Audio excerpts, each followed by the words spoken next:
Hello everyone and welcome back to another video from Webtech Tutorial. In this video, I'm going to show you how to join a RingCentral meeting even if you don't have an account. So let's get started right away. In order to join a meeting without an account, you will need to know the meeting code, which is also called the meeting ID, or you will need to have the meeting name.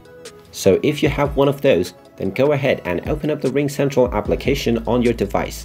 If you don't have it installed already, you can open up the Play Store or the iOS App Store, tap on the search box and simply search for RingCentral.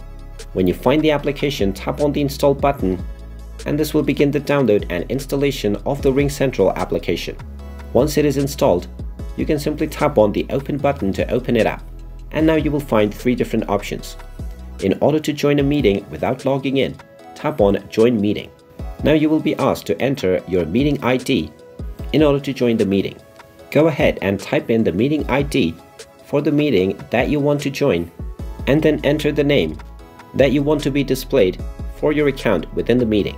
You can also choose whether you want to connect your audio and your video by tapping on the toggle buttons. Then simply tap on the Join button and you will immediately be joined within the meeting. In case you don't have the meeting ID, you can tap on Join with Meeting Name as well. And you can simply type in the meeting name and tap on the Join button to join the meeting. And there you have it. That is how easy it is to join a meeting without an account on RingCentral. If you find this video helpful, make sure you hit that like button and subscribe to our channel if you haven't done so already. Also ring that notification bell to never miss another update from us. Thank you for watching and I will see you again in the next video.